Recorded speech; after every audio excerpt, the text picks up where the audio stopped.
వదిన, మీతో కాస్త మాట్లాడాలి అని నిషి చెప్పడంతో, ఏంటో చెప్పు నిషి అని కౌశికి అంటుంది. ఏమీ లేదు వదిన, నోములు నోచుకోవటానికి రేపు మా అమ్మ వాళ్ళు మమ్మల్ని రమ్మని చెప్పారు కదా!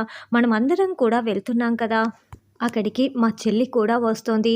నేను తనకి ఏదో ఒక గిఫ్ట్ ఇవ్వాలనుకుంటున్నాను. తనకి బంగారు నగలు తీసుకుందాం అనుకుంటున్నాను వదిన.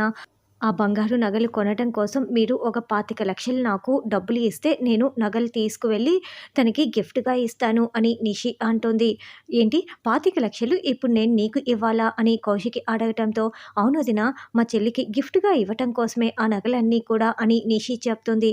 అప్పుడే కౌశికి జగదాత్రి అని కేకలు పెట్టి పిలవటంతో, చెప్పండి వదిన అంటూ ధాత్రి అక్కడికి వస్తుంది. యువరాజ్, కేదార్, సుధాకర్ కూడా అక్కడే ఉంటారు. రేపు మీ చెల్లికి మీరు ఏదైనా గిఫ్ట్ ఇస్తున్నారా అని కౌశికి అడగటంతో, "ఆ, ఇస్తున్నాం వదిన" అని ధాత్రి అంటుంది. ఏమి ఇస్తున్నారు అని కౌశికి అంటే, ఒక నెక్లెస్ తీసుకున్నాం వదిన అని ధాత్రి చెప్తుంది. నెక్లెస్ మీరు ఎలా కొనుక్కున్నారు అని కౌశికి అంటే, నేను కేదార్ ఇద్దరము కూడా కాస్త డబ్బుని దాచిపెట్టాము. ఆ దాచిపెట్టిన డబ్బుతో నెక్లెస్ కొనుక్కున్నాము వదిన. ఇప్పుడు అదే గిఫ్ట్‌గా ఇవ్వబోతున్నాము అని ధాత్రి చెప్తుంది.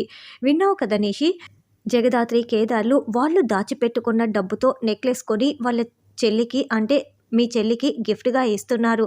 కాబట్టి నువ్వు కూడా నువ్వు సంపాదించి దాచిపెట్టుకున్న డబ్బు కానీ, నీ భర్త సంపాదించిన డబ్బుతో కానీ గిఫ్ట్ కొనుక్కొని తీసుకువెళ్ళి గిఫ్ట్‌గా ఇవ్వు. అంతేకానీ నేనెందుకు డబ్బులు ఇవ్వాలి అని కౌశికి అంటుంది.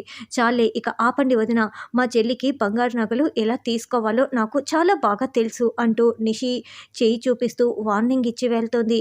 అసలు ఇప్పుడు ఏం చేసి ఆ బంగారు నగలు కొంటుంది?